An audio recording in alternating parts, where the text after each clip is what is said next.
Hi, everybody. Welcome to what's going to be the first of hopefully a whole lot of online videos for our calculus lessons this year. We're starting here in Chapter 0, Section 3. It's called Exponential Functions, and let's get into it.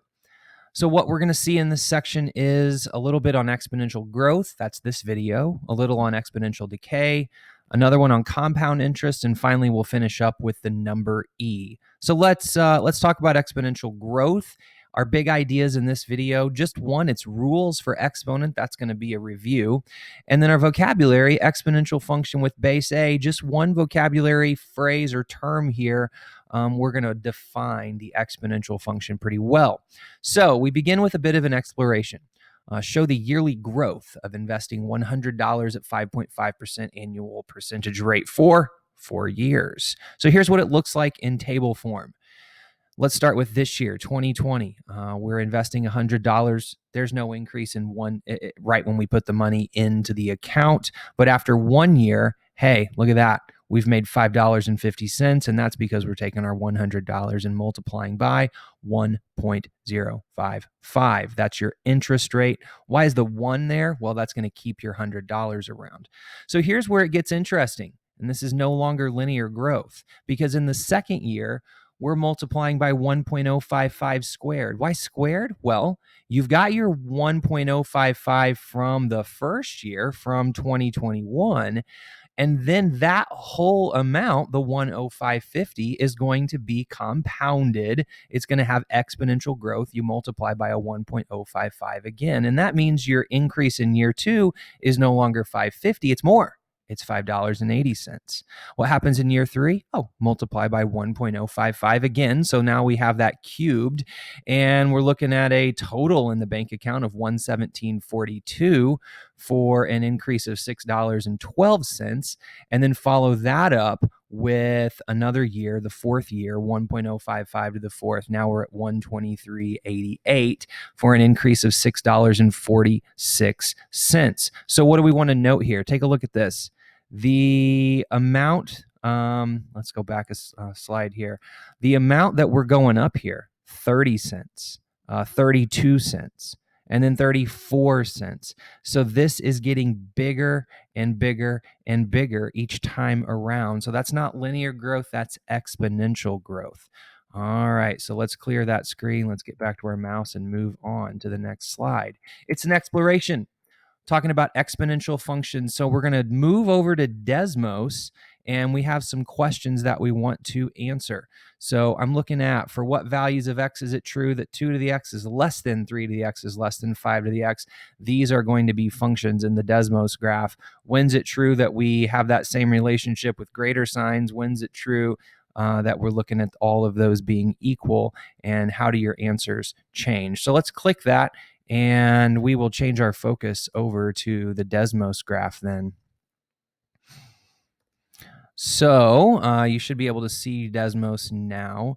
And just one function on the screen, it's y equals 2 to the x. So we get an idea of what the exponential function's graph looks like if you hadn't seen it in a while. And let's view y equals 3 to the x and see how it compares. So y equals 3 to the x is the blue graph, and we see over here to the left of the y-axis where the x values are negative, 3 to the x lives below 2 to the x. But on the other side, 3 to the x lives above 2 to the x. So I'm starting to get an idea of the answers to those questions. And then over here, y equals 5 to the x follows the same pattern. Yeah, y equals 5 to the x over here when x's are negatives are lower, below the other two, less than the other two. And then over here, bigger than the other two. So that's going to be greater than. Where are they equal? That was one of the questions as well. Well, they're equal when x is equal to 0. So that's that. Let's go back over to our graph or to our slideshow and move along.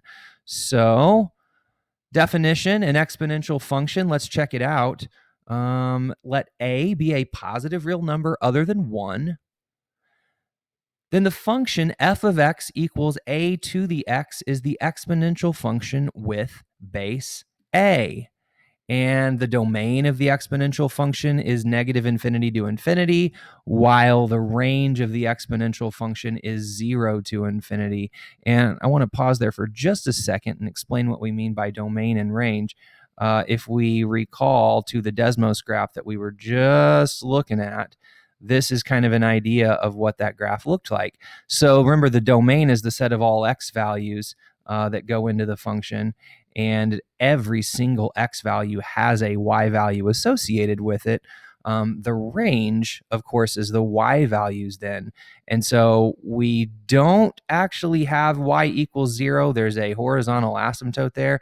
And then there is a value for all y's positive going forward up toward infinity. So there are the domain and range standard for the exponential function. So let's clear that out and let's get back to our mouse and move forward. I'm going to leave the examples to you. They're also in the textbook. There's also a link here to a Desmos graph that you can play with and move around and change variables and values.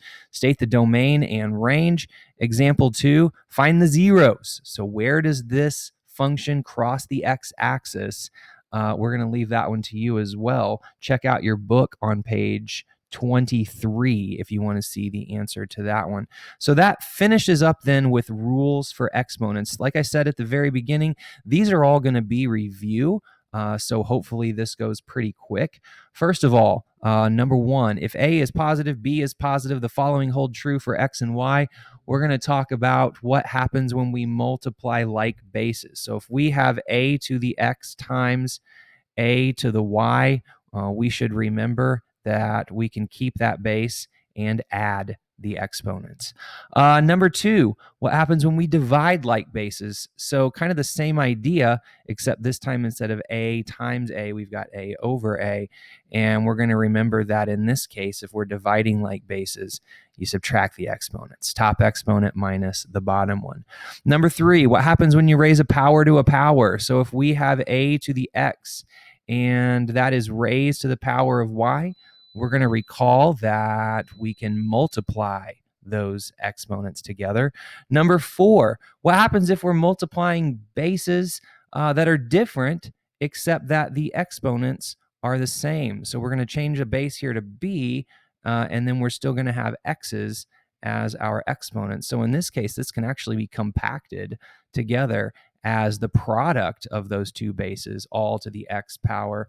And sometimes we'll see this rule actually written in reverse, and we'll say that if you have a product raised to a power, the power, quote unquote, distributes to each of those bases.